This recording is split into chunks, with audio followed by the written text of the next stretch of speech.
وہ پیسوں سے تمہاری جو ہے کپڑوں کا انتظام کیا, ہر چیز کا انتظام کیا, خود اچھے کپڑے نہیں پہنے, تم کو اچھے کپڑے پہنا, خود اچھا نہیں کھایا, تم کو اچھا کھلایا, سارے معمولات کیے, سارے معمولات کیے. کرنے کے بعد میں رزلٹ ماں کی قسمت میں, باپ کی قسمت میں کیا رہا ہے کہ ایک دن آپ بول رہے ہیں کہ میں فلاں سے محبت کرتا ہوں. اللہ اللہ اس شخص پہ جو ہے دھتکار ہے, وہ اللہ کے نزدیک ٹھیک نہیں ہو سکتا, وہ اللہ کے نزدیک مجرم ہو جائے گا جو ایسی حرکتیں کرتا ہے. سمجھتا ہے کہ سارے معاملات کر کے کامیاب ہو جائے گا, خدا کی قسم کامیاب نہیں ہو سکتا. کیا اس کی زندگی کامیاب ہوگی؟ نہیں ہو سکتی. بولے 98% ریشو نکالے تو 99% جتنی محبت کی شادیاں ہوتی ہیں وہ ناکام ہوتی. وجہ کیا ہے؟ بولے اس میں ماں باپ کی دعا نہیں ہوتی. کیا نہیں ہوتی؟ ماں باپ کی دعا نہیں ہوتی. جس چیز کے اندر ماں باپ کی دعا ہو وہ کامیابی و کامرانی کی طرف لے جاتی ہے. بڑے بڑے بزرگان دین گزرے ہیں, ان کو ولایت یوں ہی مل گئی. کیسے مل گئی؟ ایک اللہ کے ولی ہیں, ولایت کے واسطے حضرت بایزید بستامی رحمت اللہ علیہ 17 سال جنگلوں کی خاک چھانتے رہے. کتنے سال؟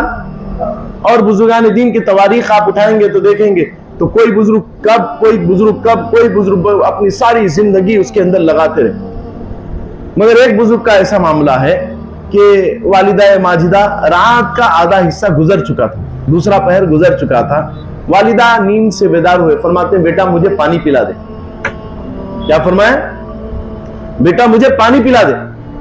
اب جیسے ہی پانی پلانے کا حکم دیا, صاحبزادے پانی لے کے آئے اور دیکھا کہ امی کو نیند لگ گئی. سوچنے لگے میری امی ضعیف ہے اور نیند بڑی مشکل سے لگتی ہے, اب میں اگر ان کو اٹھا دوں گا تو پھر ان کو نیند نہیں لگے گی, ان کو تکلیف ہو جائے گی. تو ہاتھ میں پانی لے کے کھڑے رہے. 2 پہر گزر چکے تھے رات کے, اب تیسرا پہر صبح ہی تھی. اب کتنی دیر ٹھہرے ہوں گے؟ پانی لے کے کتنی دیر ٹھہرے ہوں گے؟ 2 پہر گزر چکے تھے, 1 پہر باقی تھا. 2 گھنٹے میکسیمم 2 گھنٹے ٹھہرے ہوں گے.